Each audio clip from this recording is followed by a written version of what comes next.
Greetings and welcome to yet another episode of The Skunts, also known as What's Trending or whatever the skunt this is that you and I do here. But whatever you want to call it, this is a special edition because there's a video trending that shows an auntie man riding on top of a car bonnet as the car is going about 30 to 40 kilometers per hour on the government road. Then there's another related video showing a car parked at Providence Police Station, which was shot by a police officer that added more context to the story. Now, you know mainstream news media wouldn't bring this story to you, but I feel mandated to bring you the details. And guess what? I found the driver of the car who will explain his side of the story in an exclusive interview. But before we get into it, I would like to invite you to send me your trending videos on WhatsApp at 592-659-6151 or email them to me at guyamazo@gmail.com. Now peep the intro quick and let's get into this dirty story. Oh wait, while the intro is playing, type in the comments, "This one more people!" Hey, something ever surprise you like when you see it, you go, what? I have the individual here online who was accused by one of the stinkiest auntie man in the world of receiving works and not paying. Sir, good morning. Please introduce yourself. Hi, good morning. This is Richie Do Not speaking. Alright Richie, all we have to go by at the moment is what transpired in the video. I will play it so the audience can understand what we're talking about.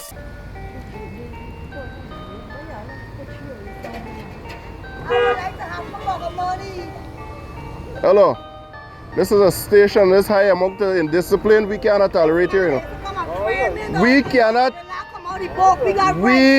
indulge in these nonsense in this station, right? Young man, step off the my vehicle. Listen, take his vehicle number. I want my bag of money. I just got the bag of farm. I would like to have a bag of money. I just come and do a business with me for $2,000 we can be got. Yeah, what you do for me? First station, where your license? Where your license, you put your car up on the road, and then you come and go to the inquiry, so you're going to reserve it. Let me go. But Yeah. I stuck you. You back first down. Let her walk to the phone. What phone? I said What don't phone? stop the fight. How can I drop off when you can't just like down? Ask you the business. Stop. It's fast, you know what I'm saying? Everybody says Different coming in. They got in the court. They got in the court. Now put the car up on the road. Let me go in. They got in the court. Stop from here. We don't even want to start. Yeah, but listen, man. I want you to put the vehicle outside and then you go straight inside and I'll deal with you, man. Never worry. Explain to me in details how this whole confrontation started. So yesterday morning, I went out by Tong Street Horstelling to collect some money from an individual. However, when I was driving, I noticed that gay person was flagging me down, as in waving for me my car to stop. I'm driving a higher car, so I know that I thought that he wanted a taxi, because taxi works around here that takes people into the village. So I stopped and I went on the window and he was like asking me to open the car door. I was like, no, I'm not working taxi. I thought something wrong with him. So I said, no, I'm not working taxi. So I drive and I stop at my destination waiting for the person to come and give me the money. However, he's a turn back, walk and come to my car and touch the window and tell me that he's the person who I'm trying to get onto. I was like, no, I am not trying to get onto you. And he was like, I called his phone. I was like, I never called your phone. And then he was like, let me ring his phone so he can see if the numbers match. I said, I'm not going to ring your phone because I know I never called you. And he used to jump on my car bonnet, creating a whole scene saying that he did an oral sex with me and he demanded $2,000. And I was so embarrassed, so ashamed. I called the person who was to bring the money for me, asked him where he is, and he said he's very close coming by. I was like, hey, what happened, partner? You gotta meet me at the Providence Police Station, because I explained to him what happened. So when I start the car, this individual was to jump on the car bonnet with me driving with him on the public road straight into the police station. When I reached into the police station, he said that he wanted his bag of money. Everybody videoing this thing, including to the police who released that video. And when I went into the station, the police tried to analyze the whole situation. When he said that I called him on his phone, I said, like, okay, if I made phone calls to you, just show the police the phone and let them see where I call you on your phone. He's like, no, I call him on a private number. I said, okay, there's no problem with that. That also could be solved. Let's go to DG cell and see my whole entire history if I have ever made contact with you. He didn't want to do that. So we went back to the place, and where the situation occurred, we start behaving bad and saying that he demand money. Asked people, oh, by the way, sorry. In the police station, he said that when he meet me on that spot, on the same moment when the situation occurred, he did an oral sex with me, and I didn't pay him the money. That's what he said. So when we went back to the place down there, asked the people who were selling there if he ever entered my car. People then said no, because nothing like that happened. I never allow him to enter my car. Now people video this thing here, so they may even know the story behind it, and they just release it, and now I'm circulating all over Guyana on social media that I went to the auntie man. Here's another thing here now. This person been doing this in a long time, and because people don't want the embarrassment, just give you $2,000 and let you go along your way.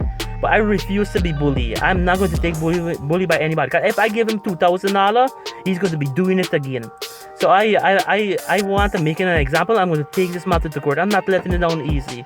Everybody know who Beyonce is, whether you're into Beetee or not.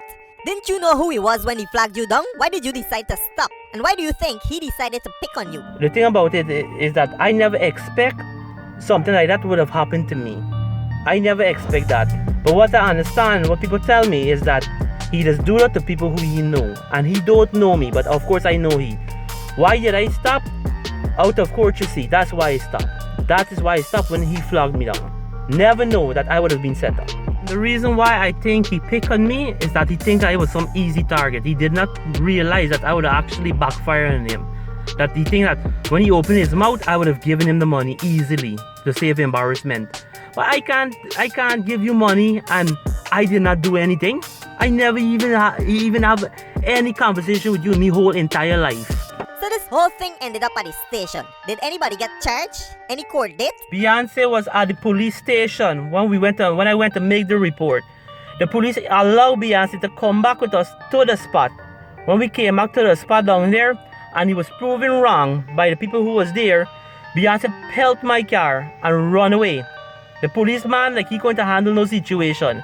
He allowed Beyonce to run away. We gone to the station. Now Beyonce, they're hiding somewhere. I'm not taking your side here because it's basically Beyonce's word against yours at the moment. But I'm inclined to believe you because the number one tool in them anti-man arsenal is embarrassment. And from what you're saying, this sounds like a classic case of Beetee extortion. Anyway, back to the video. The anti-man is heard saying that the laws came off the books and they have rights. What do you think he meant by that? And do you think the government is encouraging Beetee? If this is what the gayism is going to do to people and saying that they have rights, well, the government need to reconsider the decision on this nonsense here. They need to really do that. Because this is barefaced bully. In hindsight, don't you think it would have been easier to just pass the $2,000 and avoid this whole social media embarrassment? Yes, it would have been much easier if I would have just given the $2,000 and let him go along his way to save the embarrassment.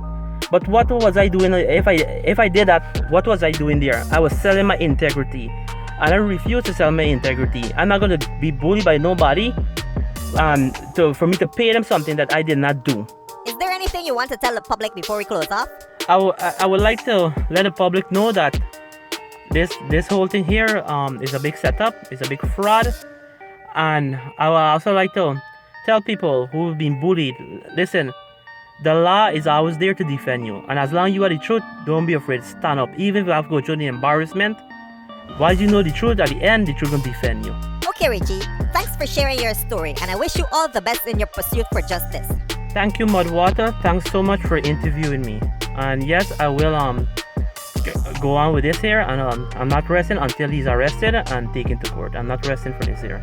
This is truly an embarrassment to me. So now that we've heard Richie's side of the story, Beyonce, if you're listening, we need a response from you. You said Richie owes you $2,000. We want to hear all the details. Richie also claims that this Beetee extortion thing is a regular occurrence. If anyone has any information about this, please come forward. I can be reached on 592-659-6151. Yo, my name is Mudwata. Boom out! Hold up.